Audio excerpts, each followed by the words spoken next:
बारे में पढ़ रहे थे और दो बातों को हमने सेपरेटली डिस्कस किया। नंबर 1,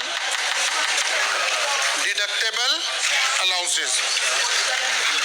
डिडक्टेबल अलाउंसेस 4 थे, ज़कात, worker welfare fund, worker participation fund and education expenses. अगर इनमें से हमें कोई चीज़ क्वेश्चन में नज़र आ गई तो इसे हम माइनस कर देंगे टोटल इनकम में, ठीक है। फिर हमने एक कॉन्सेप्ट पढ़ा टैक्स क्रेडिट का। इनके अलावा अगर कोई बातें ऐसी हुई जिनका हम जिक्र कर रहे हैं यहाँ, जैसे सेक्शन 61 का कल जिक्र हुआ, तो उसके ऊपर हमें टैक्स क्रेडिट मिलेगा। टैक्स क्रेडिट कैसे मिलता है? एवरेज रेट ऑफ टैक्स के ऊपर उस अमाउंट जो इलिजिबल अमाउंट हो, जो हम सी पढ़ रहे हैं कि कितनी इलिजिबल है, इलिजिबल अमाउंट के ऊपर एवरेज रेट ऑफ टैक्स के ऊपर हमें क्या मिल जाता है? क्रेडिट मिल जाता है। हमारी टैक्स लाइबिलिटी में से वो अमाउंट भी माइनस हो जाते हैं। ये अमाउंट हमारी टैक्स लाइबिलिटी में आती नहीं है, इसे हम इनकम में से ही माइनस कर देते हैं, तो टैक्स तो बाद में कैलकुलेट होना है ना। ये वाली चीज टैक्स लाइबिलिटी में शामिल ही नहीं हुई, पहले स्ट्रेट माइनस हो गई है। ये वाली अमाउंट्स टैक्स लाइबिलिटी में शामिल हुई हैं, पहले हमने ग्रॉस टैक्स कैलकुलेट कर लिया है, फिर उसमें से हम एलिजिबल अमाउंट क्या कर रहे हैं? माइनस कर रहे हैं। एक तो ये फर्क हमें समझ आ गया। फिर हमने कल एक tax credit charitable donation section 61, पहले टैक्स क्रेडिट काफ़ी ज़्यादा हुआ करते थे, अब रिड्यूस हो गए हैं लॉ में चेंजेस आने की वजह से। Charitable donation. फिर आ गया कल हमने दूसरा टैक्स क्रेडिट पढ़ा था, that was approved contribution to pension fund section 63। ये कॉन्सेप्ट क्या था कि अगर कोई लोग, क्योंकि ये पुराना कॉन्सेप्ट है, अगरचे हम अपनी आसानी के लिए इसे इजी करके भी पढ़ सकते हैं। इजी करके कैसे पढ़ सकते हैं कि हम ये कहें कि भाई बस ये, क्योंकि आज की तारीख में तो अब सिर्फ ये बचा, ठीक है ना। लेकिन आप कहीं से लॉ पढ़ने बैठेंगे तो फिर आपको बाकी चीजें नजर आएंगी। दैट इज द रीजन मैंने कल पिछली बातें आपको समझाने की कोशिश की कि 2005 में रूल्स आए। जब रूल आए तो उन्होंने 2 हिस्सों में बांट दिया लोगों को। जब ये वाले सेक्शन 63 आया तो उन्होंने 2 हिस्सों में बांट दिया लोगों को। एक वो लोग जो अबव 40 इयर्स थे और एक वो लोग जो बिलो 40 ईयर, ठीक है ना, यानी 40 ईयर एंड बिलो 40 ईयर, जब वो ज्वाइन कर रहे थे। जो ये लोग थे इनका स्ट्रेट काम था क्या जी? नंबर 1 ए कैलकुलेट करेंगे एक्चुअल अमाउंट, बी कैलकुलेट करेंगे 20% of taxable income, whichever is lower will be C, ठीक है ना, और फिर A over B multiplied by C करके टैक्स क्रेडिट निकला। बस खत्म हो गई कहानी। लेकिन क्योंकि जब आप कभी लॉ पढ़ने बैठेंगे तो आप उस वक्त कहेंगे कि यार सर ने तो ये बात बताई नहीं, पता नहीं यहाँ तो क्या लिखा हुआ नहीं। उस वक्त जो अबव 40 लोग थे उनको मिलना शुरू हुआ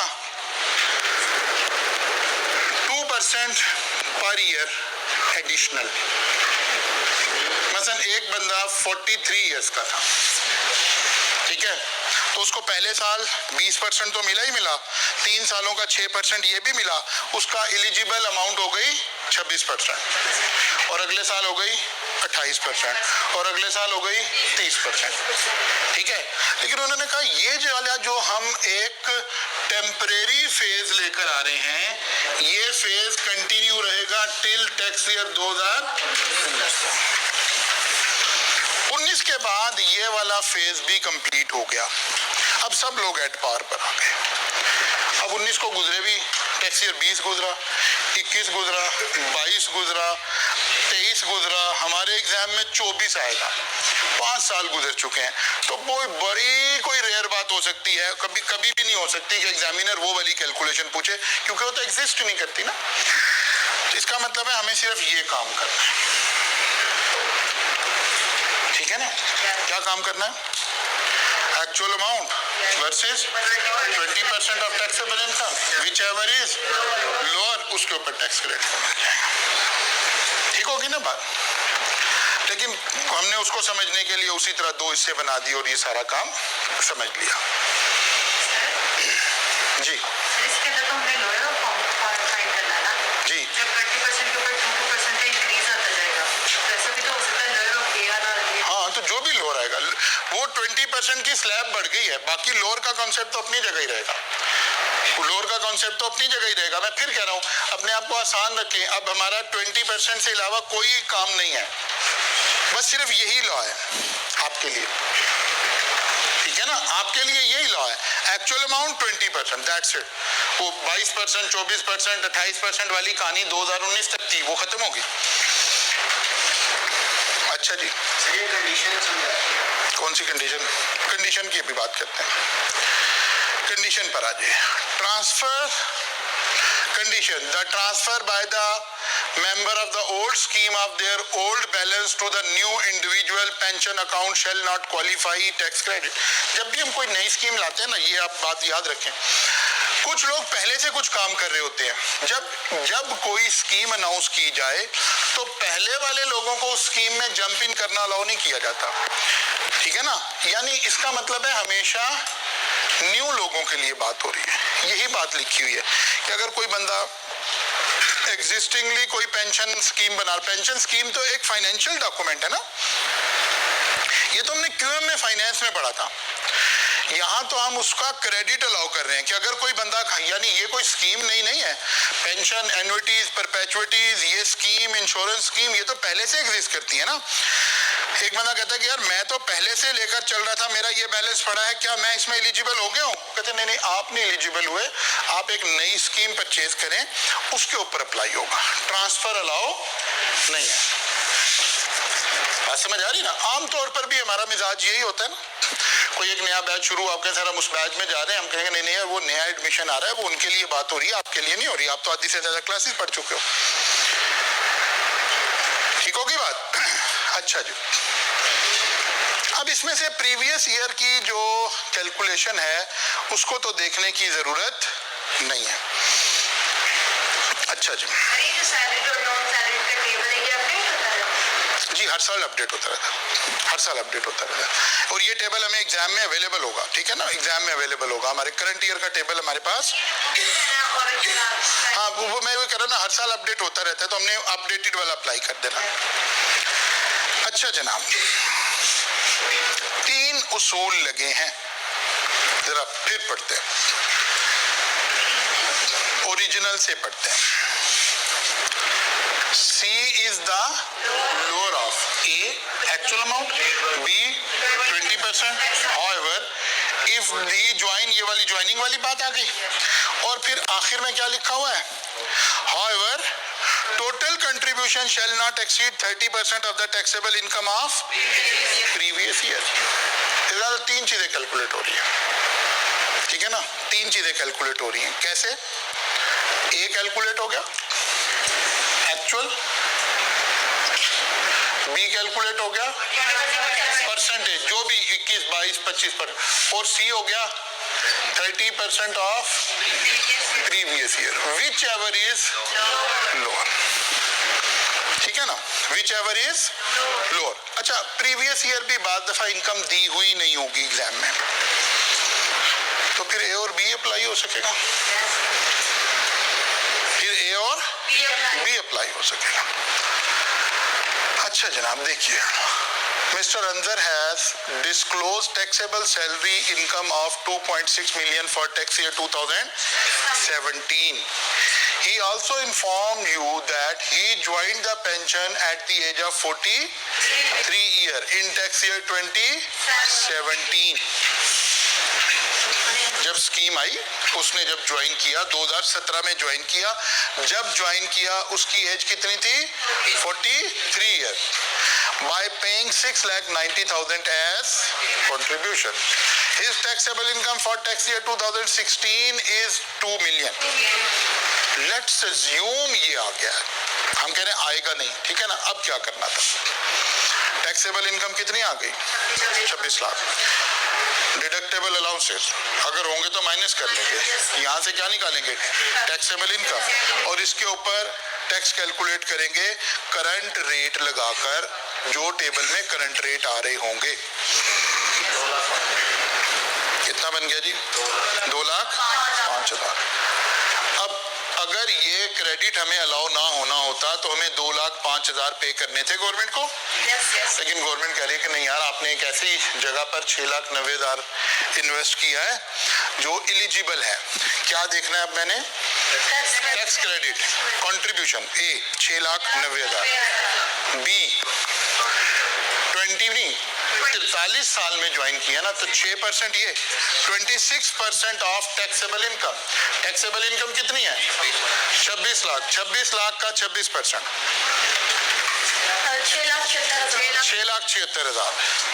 और तीसरी बात, क्योंकि पिछले साल की इनकम भी दी हुई है, इसका 30%, तो वो कितना आ गया? 6 लाख। इन तीन में से सबसे कम क्या है? विच एवर इज, और लगेगा क्या? A over B multiplied by C की कैलकुलेशन आ गई हमारे पास 6 लाख की। अब टैक्स क्रेडिट निकालेंगे। 2,05,000 तकसीम 26 लाख मल्टीप्लाइड बाय 6 लाख, तो 47,308 रुपए माइनस हो गया। बाकी का टैक्स आपने देना।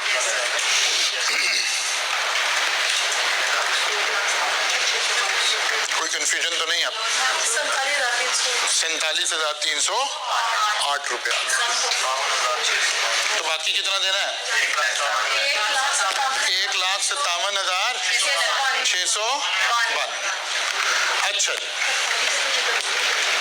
ओके। नाउ अब हम एक जनरल गुफ्तगू करते हैं।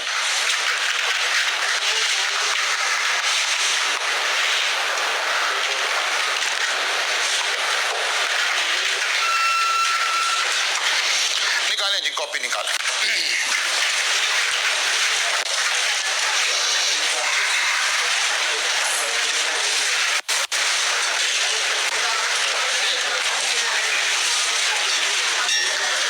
अब जो हम करने लगे हैं ये आपको 100% समझ आ जाना चाहिए।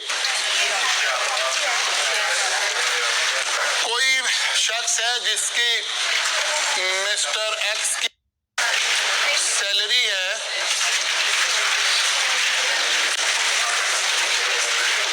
36 लाख रुपया, इनकम फ्रॉम प्रॉपर्टी 1 मिलियन, ज़कात 3 लाख रुपया,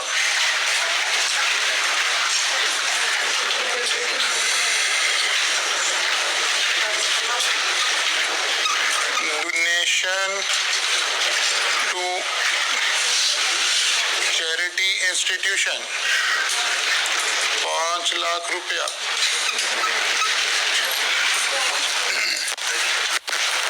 ठीक है। और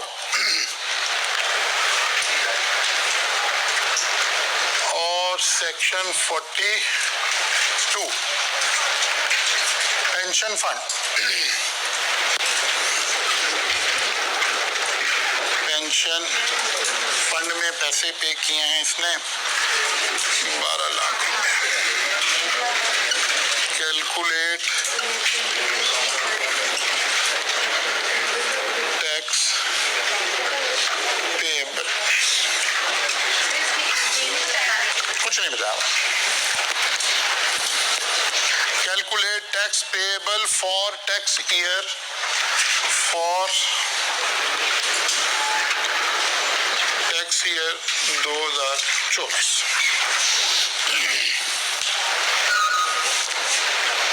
कैलकुलेट टैक्स पेएबल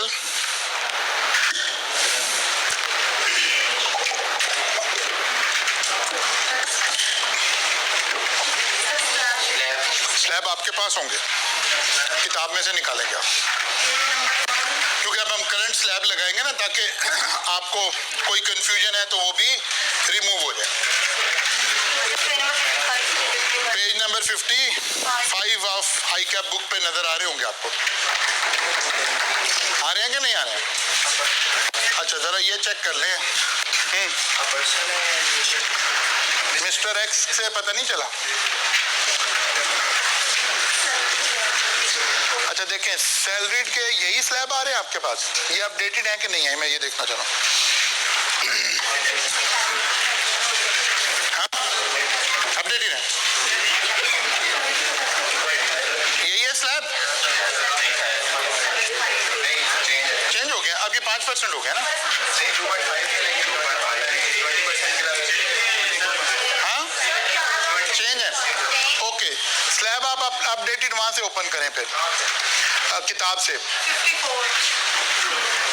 किताब से ओपन करें, या फिर मैं इधर से, मैंने आपको अपडेटेड स्लैब उधर दिखाए थे सैलरीड इंडिविजुअल में, चलो आप उधर से ओपन करेंगे, ठीक है ना। चलिए अच्छा जी, ये सवाल आ गया, सैलरी कितनी है हमारे पास, 36 लाख रुपया, और प्रॉपर्टी इनकम आ गई 1 मिलियन। सबसे पहला काम तो क्या करना है हमने, टोटल इनकम कैलकुलेट करनी है, ठीक है ना जी। तो सैलरी आ गई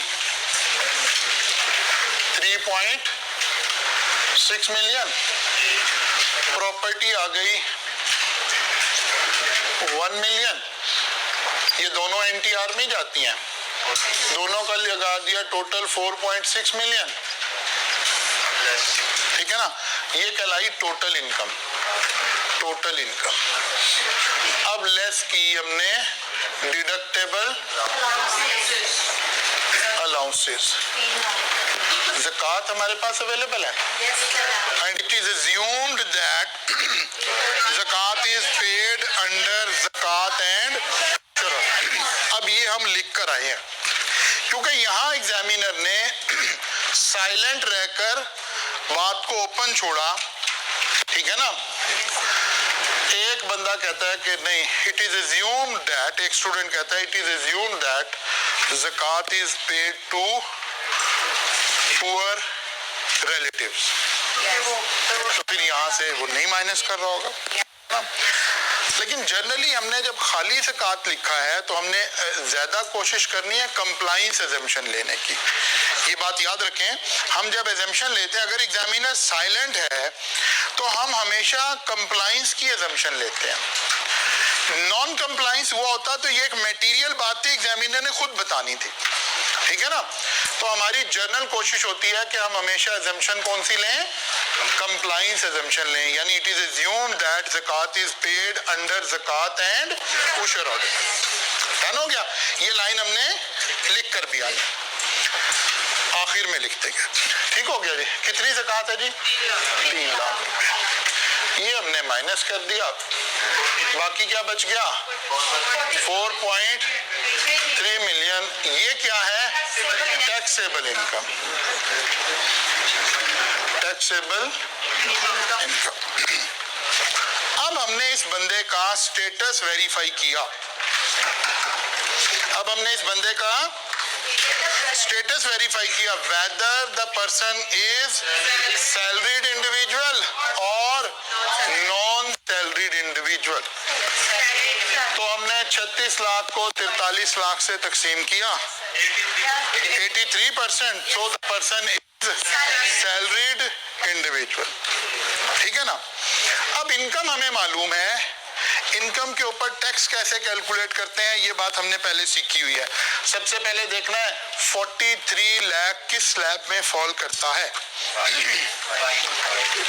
जी बुक का पेज नंबर क्या आ रहा है, सैलरीड वाली है ये, rate for salaried individual, slab number 5 कहां से शुरू हो रही है, 36 लाख से शुरू होती है ये स्लैब और 60 लाख तक जाती है। और बेस रेट कितना है, बेस रेट कितना है नहीं 1,04,35,000, 4 लाख, इसका मतलब है कैलकुलेशन ऐसे हुई 4,35,000 प्लस, अमाउंट एक्सीडिंग, अब 43 लाख, मैं यहाँ कैलकुलेशन ही करता हूँ, 43 लाख माइनस 36 लाख इंटू 27.5%। अब ये रेट हम स्लाइड हर मर्तबा अपनी अपडेट नहीं कर पाते, ठीक है ना। ये रेट हमें लगाना आता है, एग्जाम में प्रोवाइड होगा, याद भी नहीं करना है, ये रेट हमें अप्लाई करना ऑलरेडी आता है।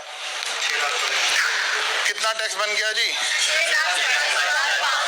6,27,500। अगर ये दोनों सेक्शन ना होते, सेक्शन 61 एंड 63, तो बस यही 6,27,500 टैक्स देना था। लेकिन ये सेक्शन कह रहा है कि नहीं भाई, आपने एक अच्छा काम किया हुआ है, आपने डोनेशन पे की है टू चैरिटी इंस्टीट्यूशन। फिर एग्जामिनर खामोश रहा, फिर एग्जामिशन लेनी पड़ेगी हमें, ठीक है ना। या हो सकता है एग्जामिनर ऐसे लिखता, donation to charity institution mentioned under section 100C, अब एग्जामिशन लेने की कोई जरूरत नहीं। ये ऐसे लिखा होता, donation to charity institution falling under schedule 13, तो कोई एग्जामिशन लेने की जरूरत नहीं थी। बात समझ आ रही है ना। क्योंकि डोनेशन में हमें क्वालिफाई करने के लिए हमारे पास 4 बातें लिखी हुई थी, ठीक है ना। हमारे पास 4 बातें लिखी हुई थी।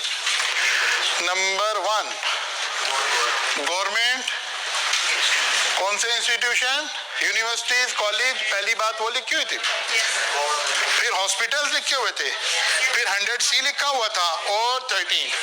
अगर इनमें से कोई मेंशन होता तो फिर तो एग्जाम्पशन लेने की जरूरत नहीं थी, और अगर मेंशन नहीं है तो हमने एग्जाम्पशन ले ली कि ये चैरिटेबल इंस्टीट्यूशन एलिजिबल है, ठीक है ना।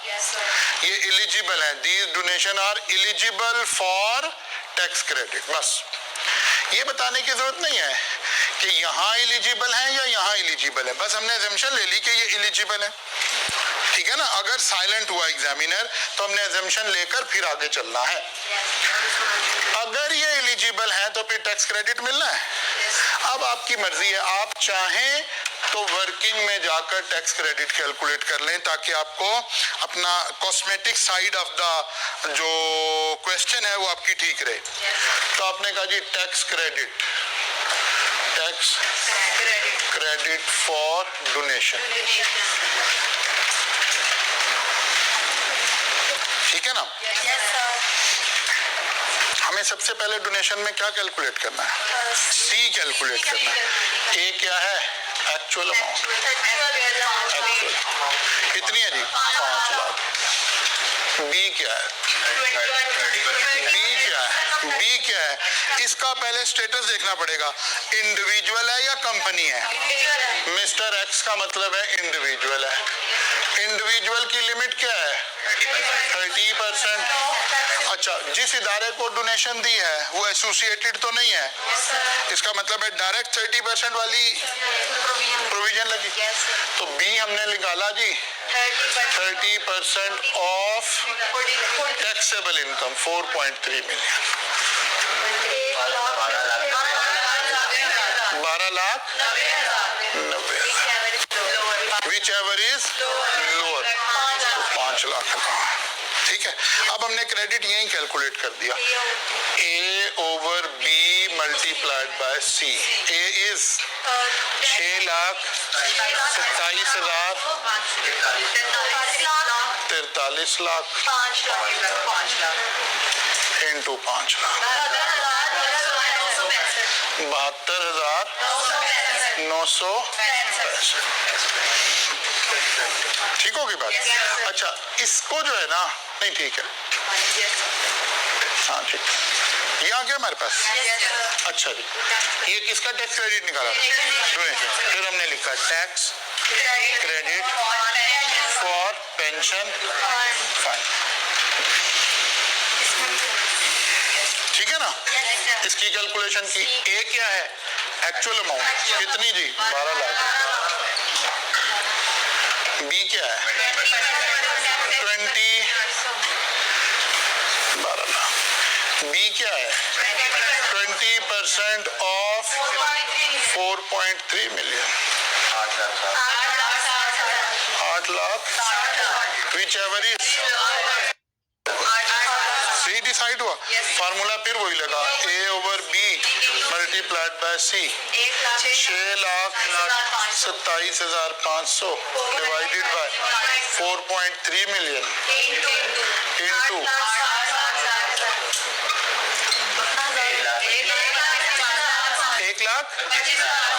1,25,500। इसमें कोई शक रह गया तो दूर कर लें। ये काम कर लेंगे आप। कोई भी टैक्स क्रेडिट जो एवरेज रेट पर मिल रहा है उसमें सिर्फ और सिर्फ हमें अंडरस्टैंड क्या करना है? सी कैलकुलेट करना। सी की लिमिट हमें याद करनी, बाकी तो सब एक ही तरह चल रहे हैं। अब फेस ऑफ द आंसर पे आ गए, यहाँ डायरेक्ट लिखा टैक्स क्रेडिट फॉर डोनेशन, साथ लिखा वर्किंग वन। कितना जी? 72,965 माइनस कर दिया और फिर आ गया जी tax credit for pension fund working to 1,00,000 tax payable 4,29,035। को बात समझ आ रही कि नहीं काका? हैं? जितने मरी तुम्हारी आ रही है निकल रहे तो हैं? हाँ जी, को बात समझ तो नहीं आ गई? आ गई है? नहीं आ गई है? ओके हो गया। अब जरा एक बात समझें, हो सकता है, अब जरा इस कॉन्सेप्ट को हम सम अप कर लें।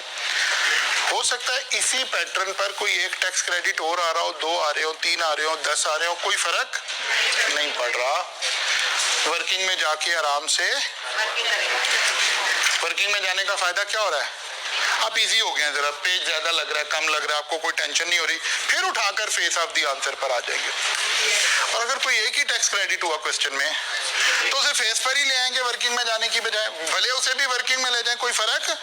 ये कॉस्मेटिक साइड है, ये कोई कॉन्सेप्ट से इसका कोई ताल्लुक नहीं है।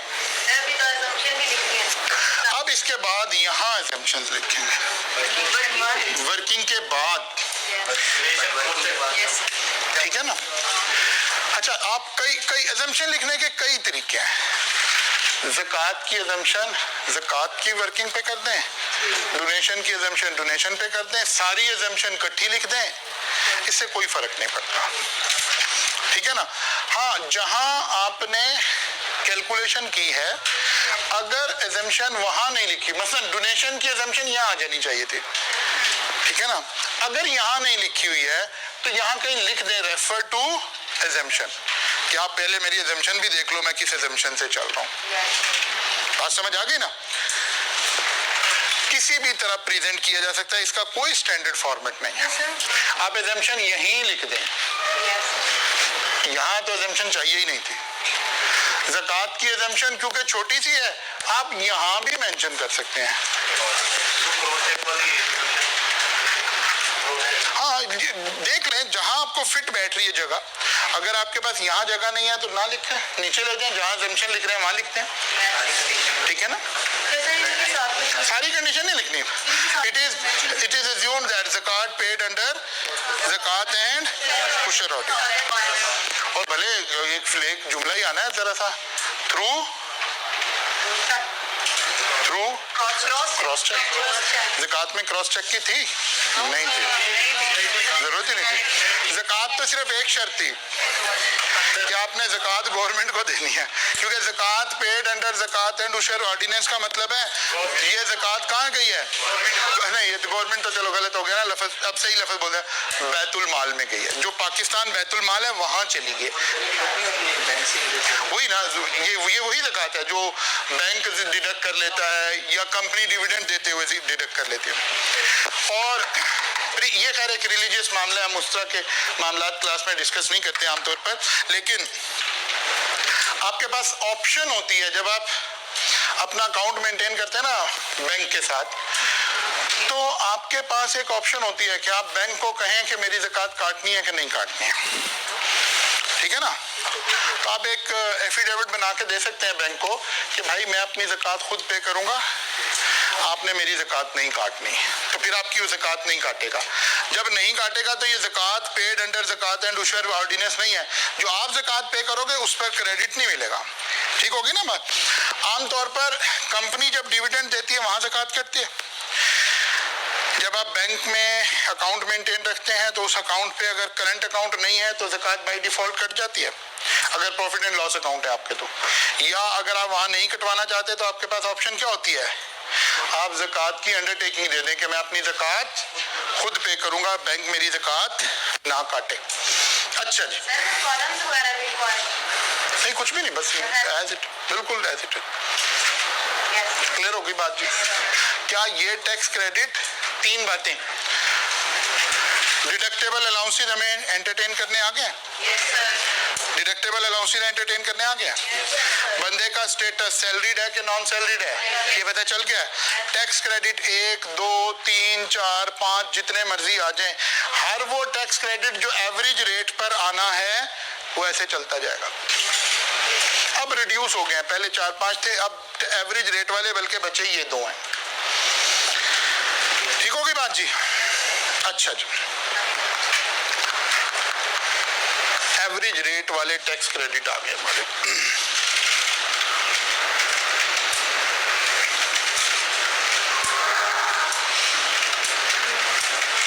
Tax credit for point of sale machine. आपने देखा आजकल आप अगर किसी जगह से ग्रोसरी शॉप से ग्रोसरी करते हैं तो जब आपको वो देते हैं, रसीद देते हैं, तो उसके ऊपर एक SBR का लोगो भी बना हुआ आ रहा है, ठीक है ना, और एक QR कोड भी लगा हुआ आ रहा है, ठीक है ना। ये वो इदारे हैं जिनको हमने, जब शबर जैदी साहब आए, वैसे तो ये इसहाक डार साहब ने इनिशिएट किया हुआ था काम, लेकिन फिर ये रुक गया था, और फिर शबर जैदी साहब जब फाइनेंस मिनिस्टर आए और इन्होंने कोशिश की कि हम मुल्क के कुछ मामलात को ठीक करने की कोशिश करें, तो उनमें से एक मामला यही था कि ये कहते थे यार पॉइंट ऑफ सेल हर जगह इंस्टॉल करें क्योंकि हमारा रिटेलर हमें टैक्स नहीं दे रहा। पॉइंट ऑफ सेल इंस्टॉल करने का मतलब है कि ये बंदा जब जैसे ही सेल होती है ये सेल FBR में रिपोर्ट हो जाती है ऑनलाइन सिस्टम के थ्रू।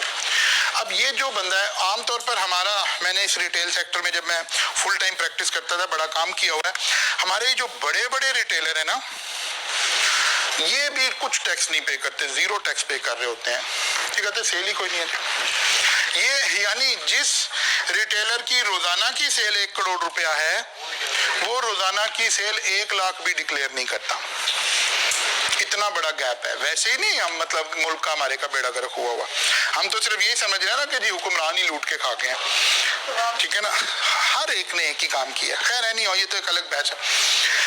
तो उस निज़ाम को जब कोई ठीक करने की कोशिश करता है तो ये जो करप्ट लोग हैं ये बड़े पावरफुल हैं, और फिर पता चलता है कि उस बंदे को ही पीछे हटा देते हैं। मतलब Shabbar Zaidi is one of the best person जिसने आके चीज़ों को ठीक करने की कोशिश की, लेकिन मामला फिर वही हुआ, वही लोग जो लेकर आए उन्हें उसे साइड पे करना पड़ा। पॉइंट ऑफ सेल, अब साथ ही गवर्नमेंट ने कोई इंसेंटिव भी देना है, 2 इंसेंटिव दिए हुए हैं इस वक्त पॉइंट ऑफ सेल वालों को। एक इंसेंटिव गवर्नमेंट ऑफ पंजाब ने दिया हुआ है कि अगर रेस्टोरेंट ने पॉइंट ऑफ सेल लगाया हुआ है तो आप रेस्टोरेंट पे, ऐसे रेस्टोरेंट पे जाके खाना खाएं जहां पॉइंट ऑफ सेल लगा हुआ है और आप क्रेडिट कार्ड से पेमेंट कर दें, तो आपका जो टैक्स है वो 5% लगता है रादर देन 18% के, तो आपको 10-11% का डिस्काउंट आ रहा होता है अगर आप क्रेडिट कार्ड से पेमेंट करने का फायदा क्या हुआ? बैंकिंग चैनल में आ गई है, अब सेल छुपाई नहीं जा सकेगी, अब उसे टैक्स देना ही पड़ेगा। अब जो रेस्टोरेंट्स पॉइंट ऑफ सेल पर नहीं है, तो जो लोग होटलिंग करते हैं वो सबसे पहले जाके पूछते हैं, भाई आप पॉइंट ऑफ सेल पे हैं? वो कहते नहीं, कहते यहाँ नहीं डिनर करना, कहीं और जा रहे हैं। समझ आ रही है ना? क्योंकि 10-12% का डिस्काउंट एक अच्छा डिस्काउंट है, तो कस्टमर खुद रेजिस्ट करेगा और मजबूरन ये लोग पॉइंट ऑफ सेल पे जाएंगे। ठीक है, ये तो कस्टमर को फायदा दे दिया ना, आपको फायदा दे दिया। एक फायदा उन्हें भी दे रखा है। उन्हें क्या फायदा दे रखा है वो यहाँ सेक्शन 64D में लिखा हुआ है। All tier 1 retailer are required to integrate with board's point of sale online real time reporting system. A tax credit for point of sale machine will be allowed to. अब ये वो machine भी खरीदेंगे, वो मशीन आएगी थोड़ी सी एक x amount, तो कहता है यार इसके ऊपर भी टैक्स क्रेडिट मिल जाएगा आपको। Tax credit will be allowed for the tax year in which the point of sale machine is installed, integrated and configured with the FBR computerized system at the lower of. Number 1, amount actually invested in purchase of point of sale machine, एक मसला। Number 2, 1.5 lakh रुपया। Number 3, अच्छा which ever is high, 1.5 lakh का tax बच जाएगा ना। इसका मतलब है मशीन, असल में ये बात शुरू में कैसे हुई, लोगों ने कहा यार पैसे तो चाहिए गवर्नमेंट को, मशीन हम खरीद लें। गवर्नमेंट लगाए ना मशीनें, अगर गवर्नमेंट को शौक चढ़ा हुआ है टैक्स लेने का तो मशीनें लगा दे। अब आपको पता है हम जरा गरीब मुल्क हैं, तो फिर वो लेजिस्लेटर ने बैठ के सोचा कि यार इसका हल क्या निकले। अब गवर्नमेंट के पास इतनी इस्तेताअत नहीं है कि वो सारे रिटेलर के पास मशीन लगवा दे। उन्होंने कहा यार ठीक है, मशीन तो आप खुद लगा लो, हम आपको आपके टैक्स में से वो पैसे हम पे कर देंगे। जब क्रेडिट मिल जाएगा तो इफेक्टिवली गवर्नमेंट ने ही पे कर दिया ना, लेकिन ये आपके टैक्स के अगेंस्ट पे किया है, गवर्नमेंट को फंड इन्वेस्ट नहीं करना पड़ा। Point of sale machine is a machine, अच्छा तो उसकी डेफिनेशन आ गई, ये वही मशीन है जो डिजिटली ट्रांसमिट करती जाएगी सारा डाटा। अच्छा अब यहाँ एवरेज रेट का कोई जिक्र नहीं आया, ये जरा तवज्जो करें, यहाँ लिखा होता एवरेज रेट पर टैक्स क्रेडिट मिल रहा है। ठीक है, यहाँ डायरेक्ट टैक्स क्रेडिट है। A tax credit for sale machine will be allowed to them. अब फार्मूला नहीं लिखा A/B मल्टीप्लाइड बाय C और फिर C डिफाइन हो रहा है, ऐसे नहीं लिखा हुआ, डायरेक्ट। आपने मशीन खरीदी 2.5 लाख रुपए की, आपको 1.5 लाख गवर्नमेंट पे कर देगी।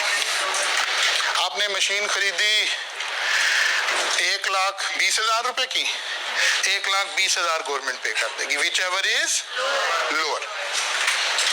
लेकिन गवर्नमेंट कैसे पे करेगी? टैक्स डिडक्शन के अगेंस्ट। अब यहाँ जब हम पॉइंट ऑफ सेल मशीन का टैक्स क्रेडिट कैलकुलेट करेंगे तो डायरेक्ट अमाउंट यहाँ 1.5 लाख आ रही होगी या 50,000 आ रही होगी, 70,000 आ रही होगी, मैक्सिमम 1.5 लाख। और अगर मशीन सस्ती हो गई, कंपटीशन में चीजें आ गई तो सस्ती हो गई, तो फिर वो कम, विच एवर इज लोअर। तो थोड़ा सा इंसेंटिव उसको भी मिल गया और कुछ इंसेंटिव कस्टमर को दे दिया ताकि एक एनवायरनमेंट क्रिएट हो सके। Tax credit for certain person, इसके अलावा कुछ और लोगों को टैक्स क्रेडिट, कुछ स्पेसिफाइड लोगों को tax credit. Following tax payer shall be allowed 100% tax credit including minimum tax and final tax upon fulfilling of certain condition. और आपको पता है जब कोई चीज रेड कलर से लिखी हो इसका मतलब है ये लेटेस्ट अमेंडमेंट आई है ताकि इनके आने का चांस बाकियों से ज्यादा हो सकता है। Person engaged in coal mining project in Sindh supplying coal to power generation project। आपको पता है हमने जब बिजली के मसाइल क्रिएट हुए 2011-12 में तो 18 घंटे लोड शेडिंग हो रही थी, तो पावर जनरेशन हमने लगानी शुरू की और हमने उसके ऊपर ज़्यादातर, क्योंकि अगर फर्नेस ऑयल पे लगाते हैं तो बहुत ज़्यादा महंगी पड़ती है, तो हमने कोयले से चलने वाले प्रोजेक्ट्स लगाए पाकिस्तान में। अब इन्हें कोयला कहाँ से मिलेगा? अगर हम कोयला इंपोर्ट करते हैं तो बात तो फिर वहीं चली जाएगी। अब इस इंडस्ट्री को इंसेंटिव देने के लिए हमने कहा person engage in coal mining. अब कोयला हमारे यहाँ कहाँ से निकलता है? ज्यादातर सिंध बलूचिस्तान उधर से निकलता है। सिंध सप्लाइंग टू, अब कोयला निकालने वाले सबका नहीं, जो कोयला निकालकर ये पावर जनरेशन को सप्लाई करें उनको टैक्स क्रेडिट मिलेगा। Startup as defined in class 62A of section 2 which is certified by Pakistan software export board. दो बिजनेसेस को हमने ये क्रेडिट दिया, एक तो कोयले को अपनी उस डिमांड को पूरा करने के लिए, और एक आपको पता है हम आईटी फ्रीलांसिंग इसके ऊपर थोड़ा सा फोकस कर रहे थे, इसको भी दिया। Credit will be allowed in the year of startup for the following 2 year. क्या क्रेडिट है जी? Person driving income from export of computer software और आईटी सर्विसेज और IT enable services up to the period ending 30 June 2015 if 80% of the export proceeds are brought into Pakistan in foreign exchange through normal banking channel। अच्छा जी, वो कहते हैं भाई ये 3 sector, एक कोयला निकालने वाले लोग जो सिंध से कोयला निकालें और पावर जनरेशन यूनिट को सप्लाई करना शुरू कर दें, स्टार्टअप और फ्रीलांसिंग वाले लोग। लेकिन साथ एक कंडीशन लगाई कि ये लोग अपना जो पैसा है वो 80% कम से कम पाकिस्तान में लेकर आए थ्रू नॉर्मल बैंकिंग चैनल। का मतलब है स्टेट बैंक ऑफ पाकिस्तान में डॉलर आए और वो डॉलर आपको तो रुपीज में मिलेंगे, गवर्नमेंट को फॉरेन करेंसी मिल जाएगी। इनको कितना टैक्स क्रेडिट मिलेगा? 100%। इसका मतलब है ये लिखा हुआ है कि इनका जितना टैक्स बनेगा सारा क्रेडिट मिल जाएगा, यानी गवर्नमेंट इनसे अब टैक्स नहीं ले रहे। Following are the condition. Annual return of income has been, वो कहें ये ना कहें कि जी टैक्स तो हमने देने नहीं तो हमने रिटर्न भी नहीं फाइल की। नहीं नहीं, आपने रिटर्न तो फाइल करनी है ना, income tax return. withholding tax statement for relevant tax year have been filed। अच्छा, अब एक मिसकंसेप्शन होती है, अगर मेरी इनकम एग्जेम्प्ट हो गई है तो मैं अज्यूम करता हूँ कि यार क्योंकि मेरे ऊपर तो टैक्स ही नहीं है तो अब मैंने अगले बंदे का भी टैक्स नहीं काटना। नहीं नहीं, अगले का तो टैक्स काटना है। एक नॉन प्रॉफिट ऑर्गेनाइजेशन है, उसके ऊपर टैक्स नहीं लगा हुआ फर्ज किया, लेकिन जो लोग वहाँ सैलरी जॉब कर रहे हैं उन्होंने सैलरी का टैक्स तो देना है ना। जिस बंदे ने वो बिल्डिंग किराए पे दी हुई है उसने इनकम फ्रॉम प्रॉपर्टी टैक्स तो देना है ना। सारी बाजमात एग्जेम्पशन नहीं मिलती, एग्जेम्पशन हमेशा उस पर्सन को मिलती है। यही कॉन्सेप्ट है कि यार इन लोगों से तो हमने टैक्स नहीं लेना, लेकिन पहली बात है ये लोग अपनी रिटर्न जमा कराएंगे, plus with holding tax statement का मतलब है जो मैंने अगले लोगों का टैक्स काटना था। जैसे राइज में विद होल्डिंग टैक्स स्टेटमेंट किसे कहेंगे? राइज अपने एम्प्लॉइज को जो टैक्स सैलरी पे टैक्स काटता है वो, लैंडलॉर्ड का जो टैक्स काटता है वो, बाकी और जहां जहां कोई टैक्स कटते हैं वो तो कटने हैं ना, और उसकी स्टेटमेंट भी जमा करानी है। वो कहता है भाई वो भी आपने जमा करानी है। एंड का मतलब है सारी कंडीशन पूरी करनी है। Monthly sale tax return for the tax period, और अगर कोई ये सेल टैक्स वाले लोग हैं जिनकी सेल टैक्स की भी रिटर्न जानी है तो वो भी करेंगे, यानी कंप्लाइंस सारा हो रहा होगा। इनकम टैक्स की रिटर्न भी जमा कराएं, वो एनुअल जाती है, सेल टैक्स की मंथली जाती है, और एक रिटर्न जानी है हमारी विद होल्डिंग। अगर ये 3 काम कर रहे हैं ये 3 लोग, कौन कौन? माइनिंग वाले जो कि कोल की माइनिंग करें और सप्लाई कर दें पावर जनरेशन को, स्टार्टअप, और नंबर 3 वो computer IT service, IT export, freelancing type की सर्विसेज, वर्डिंग तो हमें वो यूज करनी है। इन लोगों को 100% टैक्स क्रेडिट मिल जाएगा। जितना टैक्स बनेगा सारे का सारा एग्जम्प्ट हो जाएगा।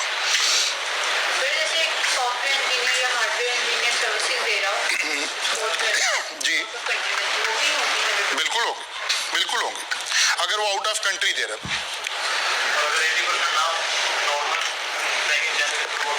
तो फिर नहीं, फिर टैक्स क्रेडिट नहीं मिला।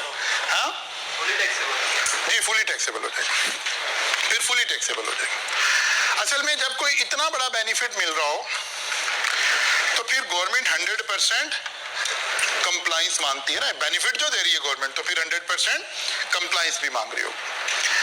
तो जो कैलकुलेशन वाले टैक्स क्रेडिट थे वो हमारे पूरे हो गए, जहां एवरेज रेट पर हमने कैलकुलेट करना था। इसीलिए मैंने कहा कि यार ये वाला सवाल आपने 100% अपने आप को देख लेना है कि क्या ये काम हमें क्लियर हो गया। कल जब हम आएंगे तो अब एक टैक्स क्रेडिट है जो हमें एग्जाम के हवाले से देखना है, that is foreign tax credit. अभी लिखे हुए तो और भी हैं, इसमें से हम गो थ्रू करेंगे, लेकिन असल बात जो अब हमने करनी है दैट इज 103।